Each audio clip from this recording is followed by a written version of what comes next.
Actually, a mate of mine rang me up this morning. He said, "Brothers, what do you think about rugby in Wales?" I said, "Jesus, that's a good idea." Ladies and gentlemen, once again, I pray silence for the wise and sometimes tender words of Mr. Jeff Miller. Thank you very much. There's a mention of game. I've stood up. Am I all right?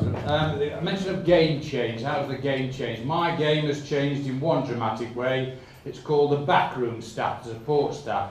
And John mentioned it in the world of football. Well, cricket now in the changing room, as well as the players, there's a biomechanic, there's a mental strategist, there's a psychoanalyst, there's a dietitian, a physician, a masseur, a strength and conditioning coach, and a lifestyle analyst. Now, when I played the game, one fella did all that lot. He was a semi-skilled chiropodist from Belgium. So yeah, the game has changed, but it's still about, as we've been talking about, it's still about personalities, isn't it? The game, the professional sport, is personalities, and I'll just mention a couple. One who got a fleeting mention earlier on. Used to open the batting for Yorkshire. More boring than me as a player.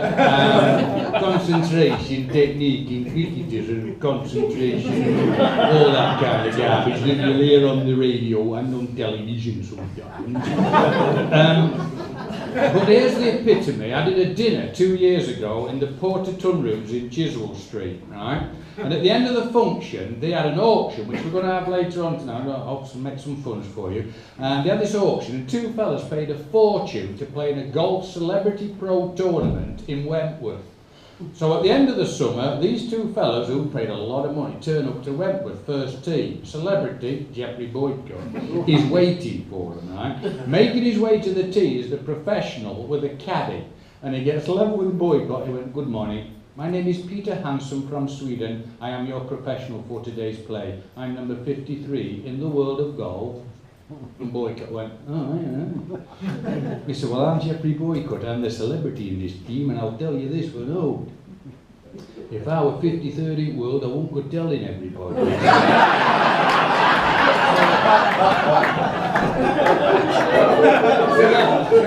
That's one character.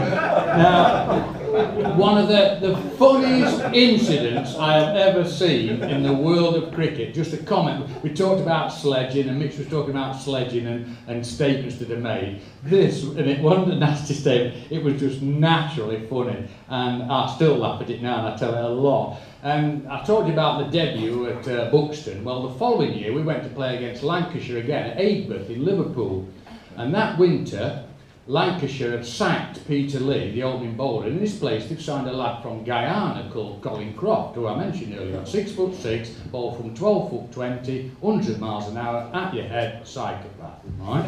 So we've still got Mike Hendrick in our team, who, for 4 hours the night before in a hotel in Liverpool, and for 2 hours of the morning of the match, was playing, he was going to bat, back for us at some stage, but he'd been telling us in the hotel how to play against Colin Croft, because he'd seen him play. Well, at 35 for 9, he got his chance. He's walked to the middle, he said to Seth Pepper, the umpire, he said, "Seth, just stop it, big lad, a minute, I want a word with Bumble at back pad." So Mike Hendrick's batting here, Colin Croft's going to bowl from there, and where Davey sat, David Lloyd's fielding at back pad, short leg, Boot Hill. So the game has stopped, and I'm non-striker. What the hell was going off here? And Hendo, who's got the mattress on and the cushion, there's no helmets, he's petrified. He went, "What are they doing there, Bumble?" And David Lloyd's in the crouch position with a blue cap and the red rose. He looked up, he's going, "I always filled here for Crofty." And Mike Hendrick said, "Brilliant. Not today, you won't, I'll be there."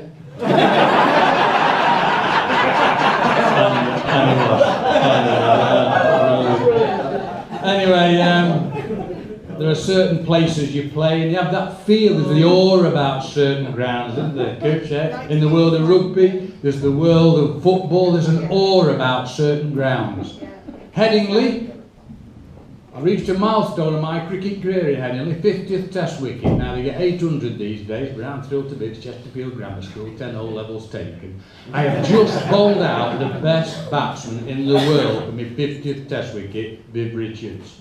I put a cap on when they crowned the Lions, I put the sweater on when they crowned the Lions, I'm walking to the boundary. They announced it over the tannoy system, so 40,000 Yorkies know it's my 50th Test wicket. I thought I'm going to get some applause from a Yorkshire crowd for the first time in my career. Incorrect.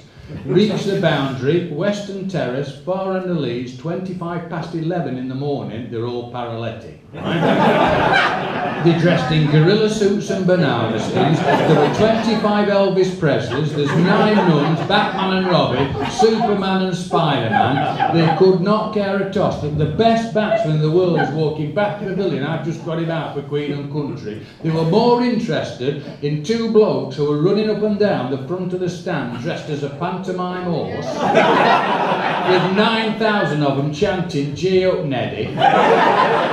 They could not care a toss, apart from a Dalek that stood up 35 rows back and shouted, "Hey, Millie, you tosser! I've just paid 50 quid to watch Viv Richards bat all day." I would have played it, we would have played it. But it has been mentioned, this fella's mentioned it, and in a personal point of view, it was an honour, it was a privilege to make somebody's dream come true. From the humble beginnings of Chesterfield, can you imagine being given the position to say to somebody, there's your cap and there's your sweater, you're going to play for England. What an honour and a privilege. But for somebody to say to you, that's the big one, Cooch, isn't it? Somebody to say, you're going to play for England. And mine was against the West Indies at the Oval in 1976. God bless him, no longer with us, Tony Craig. He was the man who gave me that cap and sweater. And he was a shrewd man, because he'd worked out in the previous 4 test matches that the West Indies could bowl quicker than we could, run faster than we could, and hit it further than we could. But if we could squeeze their natural flair, because that's all they've got, we could use our cricket knowledge to beat this lot. You can laugh, don't laugh, because it worked. The theory worked. Because Derek Underwood from Kent, remember him? Yeah. He bowled 3 maiden overs and Viv Richards squeezed his flair, kept him tight. The first ball, the next over, pitched off stump, turned a fraction away from the bat. Viv's in it through mid-wicket, missed it because it turned. He overbalanced, his back foot came out the crease. Alan Knott, the great wicket-keeper from Kent, had the bells off in a flash. Stump Knott, bowled Underwood, squeezed his flair, kept him tight. 291 he got. 685 for 6. So we squeezed their natural flair, all right. Tea time, we got a bat, 3rd day. Michael Oldham, Whispering Death, 100 miles an hour. Andy Roberts, 98 miles an hour. Wayne Daniel, 96 miles an hour. And slow bowler, who you'll know, Van Bernolder, played for Worcester, slow bowler, 94 miles an hour. I'm next to him for my debut for England. Dennis Amis had his off stump knocked out of the ground. Michael Oldham knocked his off stump 25 yards out of the ground. So I'm next to him for my debut for England. I'm watching, I'm out the chair, deep breaths, got the adrenaline pumping. I put a cap on the crown of the Lions, because there were no helmets in them days. I put the gloves on, I put the bat in the hand, I've made a practice shot in the mirror. I'm out the door, down the steps, through the gate. I got halfway to the middle, and Michael Oldham was 2 yards away from the boundary line, ready to run and bowl at me. And I thought, if he bowls it from there, I've got a chance. I did all right. I got 60 odd, number 8. I was chuffed to bits. I went home after the game, 2 Enfield Road, semi-detached Ivory Estate, Chesterfield. We were talking about houses in there, 2 up, 2 down. And I walked in the front room, my dad went, "Come in here, you want a word with you?" Now this is going to be a serious conversation, because he turned the telly off. And he looked at me and said, "Son, your mother and I are proud of you, lad." I said, "I just played a game of cricket, Dad." That's not what I should have said. He went off on one. He went off on what I call, what we would call a northern one. You what? I think you've just played a game of cricket. You've just faced the fastest bowler there's ever been in the history of the game for your country, for England. You think it's just a game of cricket? He said, "Well, let me tell you, your mother was sat there with tears in her eyes, crying her eyes out. I'm stood in front of the television, I can't get in time to London, how am I going to get down there? My dad didn't drive." He said, "My heart was pumping, the fist was going, come on son, this is for your country and your mother and your father, don't get out." And you think it's just a game of cricket? And Michael Oldham's running into bowl, and he's running in from the boundary line, he's going to bowl 100 miles an hour. He said, "I'll tell you what, son," he got to 2 yards from the 2 yards away from the delivery strike. 2 yards away from letting go of the ball at you. You know what I did, son? He said, I'll tell you what I did. I closed my eyes. I said, it must be heredity then, Dad, because I had it. Yeah,